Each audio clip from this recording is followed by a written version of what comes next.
à tous et bienvenue à la mini-méditation du mercredi de l'Institut biblique de Bruxelles. Dieu est tout-puissant, nous pouvons lui faire confiance. C'est une réalité réconfortante et c'est assez évident dans un sens de dire que Dieu est tout-puissant. C'est presque une répétition. Parce que si Dieu est Dieu, alors par définition il est au-dessus de nous. Si Dieu est Dieu, par définition il a tout pouvoir. Si Dieu est Dieu, alors par définition il est souverain sur ce monde.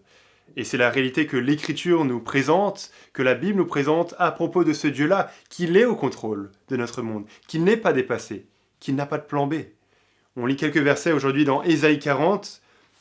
Je lis versets 12 à 14 de Ésaïe 40. « Qui a mesuré les océans dans le creux de sa main ?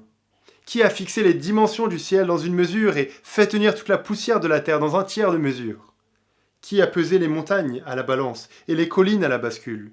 Qui a compris l'esprit de l'Éternel et quel homme a été son conseiller pour l'instruire ? Avec qui a-t-il délibéré pour se laisser éclairer par lui ? Qui lui a appris le sentier du droit, lui a enseigné son savoir-faire et lui a fait connaître le chemin de l'intelligence ?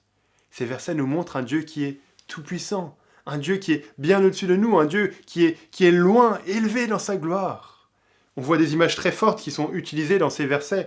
Qui a mesuré les océans dans le creux de sa main ? Dieu prend les océans, l'océan Pacifique, l'océan Indien, l'océan Atlantique et tous les autres, et il les mesure dans le creux de sa main, comme quand on prend de l'eau dans la main pour boire.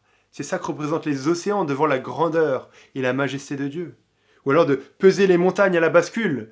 Imaginez que vous faites un gâteau, vous avez un peu de farine sur la balance. Cette farine ne représente pas grand-chose pour vous. Vous pouvez en faire ce que vous voulez. Pour Dieu, c'est pareil avec les montagnes, les collines, l'Himalaya, l'Everest, l'immensité de l'univers, est tout petit comparé à sa grandeur. Il nous a aussi dit qu'il a pas de conseiller.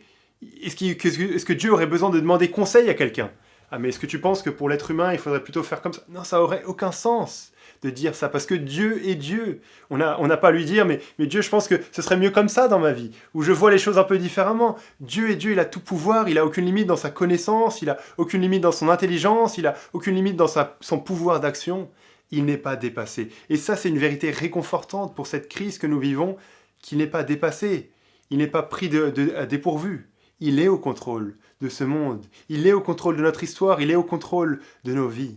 Et la conséquence de ça, qu'est-ce que c'est ? Est-ce que c'est de tomber dans le désespoir, de dire « mais ça sert à rien que je fasse quelque chose ?» Non, la réaction de ça, c'est de dire « mais ne t'inquiète pas, sois réconforté, fais-lui confiance. » C'est ce qu'on voit à la fin de ce chapitre, verset 27.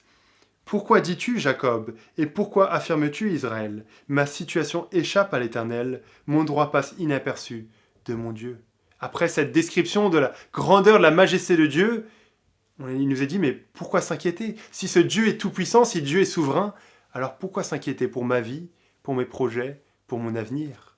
Il est au contrôle, il commande, il n'est pas dépassé. Dieu est souverain, nous pouvons lui faire confiance. Quelle bonne nouvelle !